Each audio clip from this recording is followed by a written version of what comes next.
নমস্কার বন্ধুরা, রকি কিচেনের তরফ থেকে সকলকে স্বাগত জানিয়ে আবার একটা রেসিপি আপনাদের মাঝখানে শেয়ার করতে চলেছি। সেটা হচ্ছে ক্ষীর দিয়ে নারকেল নাড়ু। তাহলে চলুন দেখে না যাক আজকের রেসিপি। এখানে একটা পাত্রের মধ্যে আমি একটা নারকেল কুড়িয়ে নিয়েছি, আর পুরো সাদা যে ফ্রেশ নারকেল সেটা নিয়েছি, কালোটা কিন্তু নিইনি। এখন দিয়ে দেবো এর মধ্যে 1 বাটি চিনি।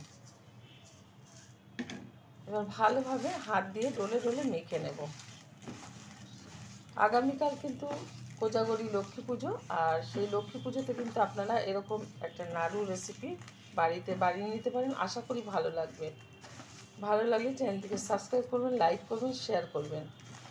খুব ভালোভাবে মেখে নিচ্ছি হাত দিয়ে ডলে ডলে। খুব ভালোভাবে সময় নিয়ে কিন্তু এটা মেখে নিয়েছি, মানে 5 মিনিট মতো আমি সময় নিয়ে এই ডলে ডলে হাত দিয়ে মেখে নিয়েছি চিনি আর নারকেলটা একসাথে। এখন এটা সাইডে রেখে দেবো 5 মিনিট মতো। এই ফাঁকে কিন্তু আমি ক্ষীরটা বানিয়ে নেব।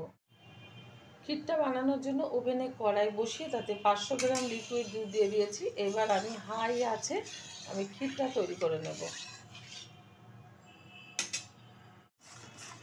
ক্ষীরটা কিন্তু হয়ে গেছে, এই যে হাই আছে আমি এটা দুধটা মানে ফুটিয়ে ফুটিয়ে ক্ষীরে পরিণত করেছি। এখন দিয়ে দেবো মেখে রাখা এই যে নারকেল আর চিনি একসাথে মেখে রেখেছিলাম, ওইটা এখন সুন্দরভাবে ক্ষীরের সাথে মিশিয়ে নিচ্ছি। আগে থেকে কিন্তু দেয়া যাবে না, তাহলে কিন্তু নারকেলের পাকটা ভালোভাবে আসবে না। খুব ভালোভাবে একটু এবার লো আছে নেড়ে ছেড়ে নেব।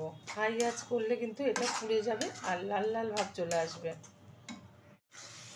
নারকেলের পাকটা খুব ভালোভাবে হয়ে গেছে, এরকম দেখতে মনে হচ্ছে। এটা কিন্তু ঠান্ডা হয়ে যাওয়ার পর শক্ত হয়ে যাবে, আর এটা কিন্তু গরম অবস্থায় না করলে হবে। ঠান্ডা হয়ে গেলে তারপরে আস্তে আস্তে করে আমি নাড়ুগুলো মানে বানিয়ে নেব, শেপ দিয়ে নেব।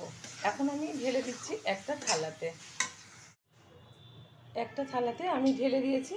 আর এখন অনেকটাই ঠান্ডা হয়ে গেছে। এখন আমি আস্তে আস্তে করে অল্প অল্প করে নিয়ে এক হাতের মাধ্যমে নাড়ুটা মানে শেপ দিয়ে নেব। আপনারা কিন্তু অবশ্যই এরকম মানে পুজোর দিনে, কোজাগরি লক্ষ্মী পুজোর দিনে এরকম নাড়ু আপনারা অবশ্যই বানাবেন। প্রত্যেকটা এরকমভাবেই শেপ দিয়ে নিচ্ছি। সবগুলো নাড়ুরই কিন্তু আমি শেপ দিয়ে নিয়েছি। এই যে খুব সুন্দরভাবে প্লেটে সাজিয়েও নিয়েছি।